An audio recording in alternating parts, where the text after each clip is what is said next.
Monday morning இன்றைக்கி என்னோடய சின்ன கிச்சன் தோட்டத்தில் பார்த்திங்கன்னா என்னோடய குட்டி செடி வளரவே மாட்டேங்குதுன்னு ரொம்ப ஃபீல் பண்ணியிருந்தேன். எல்லோரும் கார்டனெல்லாம் வளர்க்குறாங்க, என்னோட ஒரு குட்டி செடியை கூட வளர்க்க முடியலன்னு ரொம்ப ஃபீல் பண்ணியிருந்தேன். பார்த்தா 2 குட்டி பேபிஸ் வராங்க. அதனால ரொம்ப ஹாப்பி ஆகிடுச்சி மார்னிங்கே எழுந்து பார்த்ததுமே. அதுக்கப்புறம் மார்னிங் சமையல் செய்யலாம் ஸ்டார்ட் பண்ணிட்டேன். என்ன சமையல்னு பார்த்திங்கன்னா இதுக்கு பிறகு தாங்க மசாலா வச்சுருந்தேன். அதை பார்த்தா கடகடன்னு மசாலா சாம்பார் வச்சுட்டு ரைஸை வைக்கலான்னு ரைஸ் ஒரு பக்கம் அவசர அவசரமாக சமைச்சின்னு இருந்தேன். இன்றைக்கி என்ன பார்த்திங்கன்னா மார்னிங் ரொம்பவே லேட்டாக எழுந்துட்டேன்.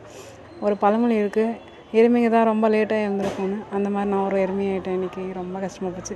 ஸோ அதனால் ஃபாஸ்ட்டாக சப்பாத்தி, ரைஸு, அதுக்கப்புறம் மசாலா குழம்பு எல்லாம் செஞ்சு முடிச்சுட்டு பசங்களுக்கெல்லாம் லஞ்ச் பேக் பண்ணிட்டேன். எங்கள் குட்டீஸுங்களும் இன்றைக்கி அவசர அவசரமாக அவங்களும் சமையலுக்கு செஞ்சு முடிச்சதுமே அவங்களுக்கு பேக் பண்ணி அனுப்பிச்சிட்டேன். அதுக்கப்புறம் என்னோடய பாக்ஸும் எல்லாம் பேக்கிங் பண்ணிக்கின்னு கிளம்ப ஸ்டார்ட் பண்ணிட்டேன்.